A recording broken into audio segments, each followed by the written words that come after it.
Good morning students. हम पढ़ रहे थे कि वायव फोटो की व्याख्या की विधियाँ, जिसमें हमने आपका कुछ टॉपिक्स कर लिए थे, कुछ पॉइंट्स कर लिए थे, जिसमें आपका था रिलीफ फीचर्स था, आपका एलिमेंट्स ऑफ ड्रेनेज था, रॉक्स थी। ये 3 पॉइंट हमने कर लिए थे। आज हमारा फोर्थ पॉइंट है स्ट्रक्चर, संरचना। तो जो भूपृष्ठ में शैल विन्यास होता है और उसकी व्यवस्था होती है ना, उसी को हम क्या कहते हैं, आपकी संरचना कहा जाता है। पृथ्वी, आपको पता है पृथ्वी के अंदर आंतरिक और बाह्य दोनों शक्तियाँ काम करती है। तो जो पृथ्वी की आंतरिक शक्तियाँ होती है, उसमें हमारी पृथ्वी पर फोल्ड और फोल्ट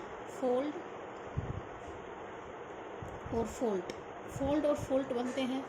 ठीक है, फोल्ड मीन्स आपका वलन और भ्रंश बनते हैं। वलन, फोल्ड के कारण ही हमारे यहाँ पे पर्वत पाए जाते हैं। फोल्ड बनता है, फोल्ड पृथ्वी की चट्टानों में बैंड पड़ जाना, फोल्ड हो जाना। और फोल्ड के कारण पृथ्वी की चट्टानें होती हैं, उनमें चटकन या दरारें पड़ जाती है, फोल्ड के कारण, भ्रंश के कारण आपको। ठीक है। जब चट्टानों में बलन पड़ता है, बलन मीन्स फोल्ड पड़ता है, तो वायव फोटो पर अभिनति और अपनति के रूप में नजर आता है। जब फोल्ड पड़ता है तो अपनति और अभिनति। अब देखना अपनति क्या होती है और अभिनति क्या होती है। ये कोई पर्वत है, ऐसे कोई पर्वत ऐसे होता है, ये तो है नहीं कि भाई बस पर्वत ये ऐसे ही होता है, नहीं, पर्वत ऐसे होता है।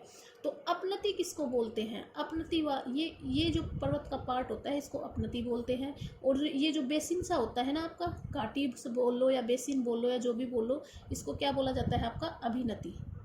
समझ में आ गया? आगे कंफ्यूज मत होना कि अपनति और अवनति क्या होती है। अपनति पृथ्वी का जो पीक होती है उस पार्ट को बोला जाता है, और जो बेसिन सा होता है उसको क्या बोला जाता है? आपका अभिनति बोला जाता है। सिंक्लाइन भी बोलते हैं इंग्लिश में इसको, एंटीक्लाइन, इसको सिंक्लाइन बोला जाता है। तो ये मैंने आपको अपनति और अवनति के बारे में बताया था। और जो वायव फोटो है उस पर ये दोनों नजर आते हैं। अभिनति से बेसिन तथा अपनति से गुंबद का निर्माण होता है। अभी मैंने आपको बताया अभिनति क्या होता है, बेसिन का निर्माण करता है, और आपका जो ये है अपनति है, ये किसका निर्माण करता है? गुंबद का निर्माण। गुंबद मीन्स ये वाला पार्ट आपका। वायव फोटो पर भ्रंश की पहचान आसानी से की जा सकती है। फोल्ड की पहचान आप आसानी से कर सकते हो, क्योंकि भ्रंश होने से चट्टानों की एक रूपता भंग हो जाती है। भ्रंश मीन्स क्या होता है? मान लो आपकी ये एक चट्टान है, ऐसे ये जुड़ी हुई थी, लेकिन इनमें भ्रंश पड़ गए तो ये दोनों चट्टानें क्या हो गई? अलग अलग हो गई। बीच में आपका भ्रंश दिखाई देता है, घाटी बन जाती है। आपका ड्रिफ्ट वैली का नाम सुना होगा आपने, रैम्प वैली का नाम सुना होगा। तो ये क्या हो जाता है? आपका एक रूपता भंग हो जाती है और लंबी लंबी घाटियों का निर्माण होता है। भ्रंश से लंबी लंबी घाटियों का निर्माण हो जाता है आपका। स्थूल चट्टानों की अपेक्षा तो अवसादी चट्टानें, उनको पहचानना अपेक्षाकृत आसान होता है। स्थूल चट्टानें मैंने आपको बताई थी, आगन्य और एकांतरित चट्टानें होती है, और आपका जो अवसादी चट्टानें होती है वो कैसी होती है? परतदार चट्टानें होती है, उनको आसानी से पहचाना जा सकता है। अब जो नेक्स्ट पॉइंट आता है वो है हमारा मृदा के तत्व, एलिमेंट्स ऑफ सोयल। जो रेत और बजरी से युक्त खुरदरी मिट्टी होती है ना, उसमें जल आसानी से प्रवेश कर जाता है, आपको भी पता होगा। तो ऐसी मृदाओं में आपकी अवनलिकाएं नहीं बन पाती, गुल्लीज जिनको हम बोला जाता है। परंतु जो महीन कण वाली जो रेतीली मिट्टी होती है, उसमें वी आकार की अवनलिकाएं बन जाती हैं, जिससे उनकी डाल बहुत तीव्र होती है। ऐसे इस टाइप की अवनलिकाएं बन जाती है। घाटी भी बोलते हैं हम, वी आकार की घाटी नदियाँ बनाती हैं। गहरी जो लोयस और गहरी जल निर्मित मिट्टी होती है, लोयस मिट्टी क्या होती है? लोयस मिट्टी होती है आपका जो पवने बहा कर लेके आती है, पवने मरुस्थल से बहा के लेके आती है। चीन में लोयस मिट्टी बहुत अधिक पाई जाती है।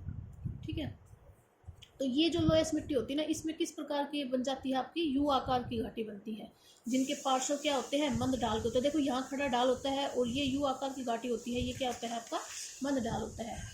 सेकंड जो आता है गाद और मिट्टी का, जिसको सिल्ट और क्ले मिट्टी बोलते हैं। मिट्टी के बारे में बताया गया है कि हम मिट्टी को कैसे पहचान सकते हैं, क्या क्या इनके विशेषताएं हैं। तो जो सिल्ट और क्ले मिट्टी होती है, उसका ढाल मंद होता है और उसमें सी आकार की अवनलिकाएं बन जाती है। जब सी आकार की अवनलिकाएं बनेगी तो उनको पहचान लिया जाएगा कि यहाँ पे कौन सी मिट्टी पाई जाती है, गाद है, सिल्ट व क्ले मिट्टी पाई जाती है आपकी। मिट्टी में जैव पदार्थों की वृद्धि होने से इसकी प्रकाश के परावर्तन की क्षमता कम हो जाती है। ठीक है, तो जो गहरी मिट्टी होती है वो आभा अधिक मिट्टिका को दर्शाती है। नेक्स्ट जो पॉइंट है, जिस मिट्टी में कुछ देर पहले हल चलाया गया हो, उस मिट्टी के प्रकाश की परावर्तन की क्षमता भी कम होती है। अब आता है जो नेक्स्ट आपका पॉइंट आता है, ये मिट्टी के बारे में था कि कौन सी मिट्टी किस प्रकार की दिखाई देती है, किस मिट्टी में किस प्रकार की संरचनाएं पाई जाती है, उसके आधार पर हम मिट्टी की पहचान कर सकते हैं। तो जो नेक्स्ट आता है वो आता है आपका अप्रदन के प्रक्रम।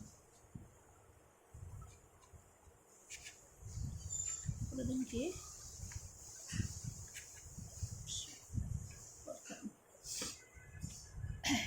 इरोजनल जो आपकी प्रोसेस होती है उसके बारे में पढ़ेंगे। आर्द्र जलवायु में नदियाँ बारहमासी और सदानीरा होती है। आपको पता होगा आर्द्र जलवायु मीन्स आपकी वर्षा वर्ष भर होती रहती है। तो वहाँ पे जो नदियाँ पाई जाएंगी वो कैसी होंगी, आपकी बारहमासी होगी, सदानीरा होगी, सदा बहती रहेंगी वो नदियाँ आपकी, और उनका जाल भी घना होता है। तो वायु फोटो में ऐसे क्षेत्रों के जल प्रवाह की विशेषता साफ दिखाई देती है। सेकंड, समतल मैदानी भाग में बहती जो नदियाँ जो बहती हैं उनके मुख्य लक्षण क्या मिलेंगे, नदी विसर्ग और गोकुल झील का निर्माण करते हैं। विसर्ग में कोई भी नदी है ऐसे नहीं बहती है कभी भी, नदी हमेशा ऐसे ऐसे ऐसे ऐसे करके बहती है। तो विसर्ग, इनको ही विसर्ग बोला जाता है। और गोकुल झील क्या होता है, मान लो कोई नदी ऐसे बह रही है तो उसने यहाँ पे आपका यहाँ पे वो आई, यहाँ पे उसने बहुत ज़्यादा वो जमा कर दिया, क्या बोलते हैं उसको, नद भरा, अवसाद जमा कर दिया। अवसाद जमा होने के कारण उस नदी का ये पार्ट अलग हो गया नदी से, अब वो नदी यहाँ से ऐसे बहने लग गई, तो ये जो पार्ट अलग हो गया ना, तो इसको क्या बोल देते हैं हम, आपका गोकुल झील बोलते हैं, गोकुल झील बोलते हैं। वायु फोटो पर नदी जो आपका नदी जो चैनल होता है उसमें बालू रोधिकाएं हल्की जो बालू होंगे वो कैसी आभा लेकर दिखाई देंगे, हल्की धूसर आभा में दिखाई देते हैं। अगर कोई उथला जल है उसकी पहचान भी हल्की आभा के रूप में की जाती है। यदि वायु फोटो में कोई नदी आपका जल भंग हो जाता है या वाटर ब्रोकन वाटर दिखाई दे तो किसी जल प्रपात या सिप्रिका की संभावना होती है। मान लो कोई नदी है बह रही है, यहाँ से ऐसे ऐसे बह रही है, यहाँ पे एकदम से वो यहाँ पे ऐसे गिरती हुई दिखाई देगी, तो उसका मतलब क्या है, वहाँ पे जल प्रपात या सिप्रिकाएँ हैं। शुष्क और मरुस्थलीय जो इलाके होते हैं उसमें स्थलाकृतिक विषमताएं ज़्यादा पाई जाती है। पर्वतीय मरुस्थल और जो बेसिन की भांति दिखाई देते हैं जो एक दूसरे से कटकों द्वारा अलग किए जाते हैं। अधिकांश सरिताएं जलोढ़ पंखों के शीर्षों पर ही विलुप्त हो जाती हैं। कई जलोढ़ पंख आपस में मिलकर क्या बना देते हैं, गिरिपाद या मैदान बनाते हैं। नेक्स्ट आपका आता है जो हमारे ऊंचे अक्षांश और बहुत ठंडे स्थान होते हैं। ऊंचे अक्षांश मीन्स ध्रुवीय पार्ट, आपका ध्रुवीय भाग जो हमारे पृथ्वी का है उनको उच्च अक्षांश बोला जाता है। और जो हमारी हिमनदियाँ होती हैं, हिमनदियों से बनी जो स्थलाकृति होती है उनको आसानी से हम पहचान सकते हैं। क्यों, क्योंकि वो आपको पता है वो हल्के रंग में दिखाई देती है, वो वायु फोटो में हमें हल्की आभा में दिखाई देगी। इसके विपरीत जो चट्टानी क्षेत्र जो वनों से ढके हुए क्षेत्र होते हैं वो कैसे दिखाई देंगे, गहरी आभा में हमें दिखाई देते हैं। हिमनदी द्वारा जो निर्मित घाटियाँ होती हैं आप याद रखना कि जो नदी घाटी है वो वी आकार की घाटी बनाती है, नदियाँ वी आकार की घाटी बनाती है, और जो हिम नदियाँ होती है ना वो आपकी यू आकार की घाटी बनाती है, चौड़ी घाटी बनाती है वो हमेशा, जिनके पार्श्व ढाल वाले तो तली आपकी स्पष्ट होती है। सहायक हिमनदियाँ मुख्य हिमनदियों से सिप्रिकाओं के द्वारा या जलप्रपात द्वारा बनकर मिलती है। आपकी जो सहायक हिमनदियाँ उसमें मिल जाती है वो। उसके बाद हमारा जो 7th पॉइंट आता है वो है आपका तट रेखाएं। तट रेखाएं आपका प्लेन कोस्ट लाइन, मैदानी तट रेखाएं आपकी मुख्य रूप से उन क्षेत्रों में पाई जाती हैं जहाँ तट के साथ आपका विस्तृत मैदानी भाग पाया जाएगा। इस प्रकार की जो तट रेखाएं हैं वो अपतटीय रोधिकाएं होती है, ऑफशोर बार्स होती है। मुख्य भूमि और अपतटीय रोधिकाओं के बीच लैगून्स पाए जाते हैं। लैगून्स झील होती है आपकी, समुंदर है यहाँ पे, तो यहाँ पे वो यहाँ पे ये तट है, तो यहाँ पे ये थोड़ा सा ऐसे अलग होता है, तो इसको क्या बोलते हैं, आपका लैगून्स पाए जाते हैं यहाँ पे, इनको लैगून बोला जाता है। ये बहुत इंपॉर्टेंट होते हैं लैगून। मुख्य भूमि पर दलदल पाई जाती है। वायु फोटो पर दलदली भूमि कैसी दिखाई देगी आपको, गहरी आभा में, रेत से बनी रोधिकाएं आपकी हल्की आभा में दिखाई देंगी। फ्योर्ड तट, फ्योर्ड तट का निर्माण हिमनदियों द्वारा अपरदित घाटियों के अंशतः डूब जाने से होता है। आपका वो हिमनदियाँ जो घाटियाँ बनाती है वो इस टाइप के, देखो इस टाइप के फ्योर्ड तट होते हैं, ऐसे कटे फटे ऐसे कटे फटे, इनको फ्योर्ड तट बोला जाता है। कि हिमनदियाँ इनका अपर्दन करती है और फिर ये पानी में डूब जाते हैं, तो इनको बोला जाता है आपका फ्योर्ड तट बोला जाता है। इन तटों पर समुद्र का जल लंबी संकरी और गहरी घाटियों में घुस जाता है।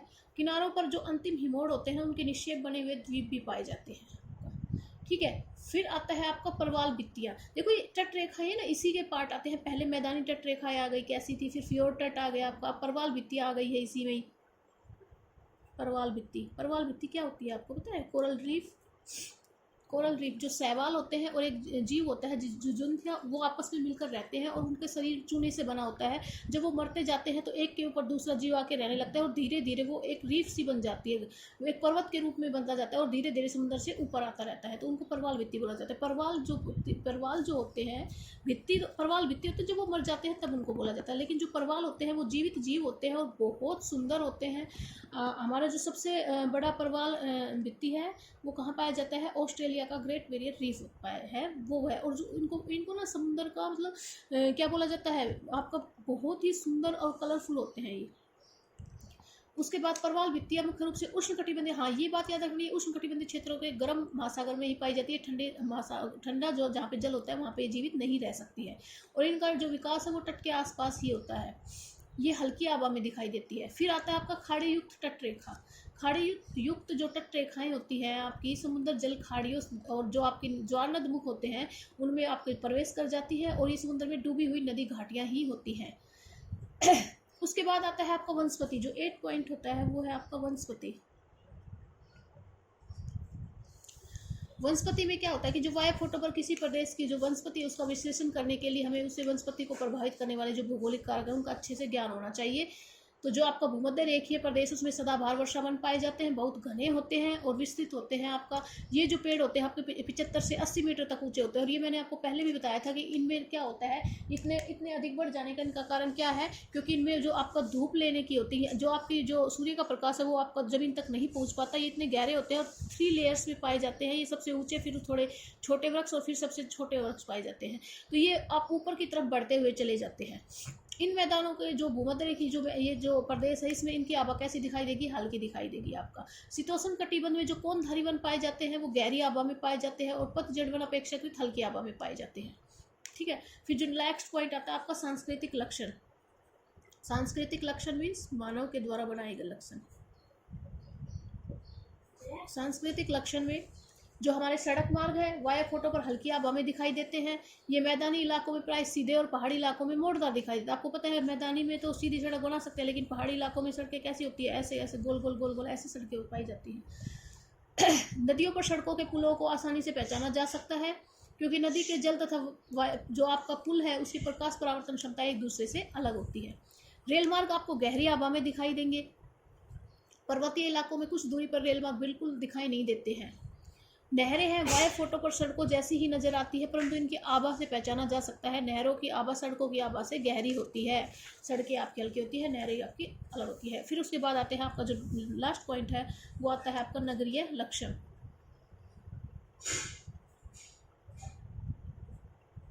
नगरीय लक्षण, नगरीय लक्षण को कैसे पहचानेंगे हम? परिवहन के साधन से संबंधित होते हैं और मुख्य रूप से आयताकार संरचना द्वारा युक्त होते हैं। इन लक्षणों में हम किन किन की पहचान कर सकते हैं? रिहायशी जो इलाके होते हैं, इमारतें होती है, दफ्तर होता है, कोई भवन हो, कोई निर्माण उद्योग हो, कोई शैक्षणिक संस्थान हो, कोई धार्मिक स्थल हो, बस हो, अड्डे हो, रेलवे स्टेशन, हवाई जहाज, इन सब की हम वाया फोटो में आसानी से पहचान सकते हैं, क्योंकि ये लक्षण शेष लक्षणों से बिल्कुल अलग होते हैं। तो ये आज यहाँ पे आपका सेकेंड लेसन भी आपका कंप्लीट हो गया है। तो ये वाया फोटो है, इनकी हम किस प्रकार से व्याख्या कर सकते हैं, किस प्रकार से उनको हम पहचान सकते हैं, इन सब के बारे में था।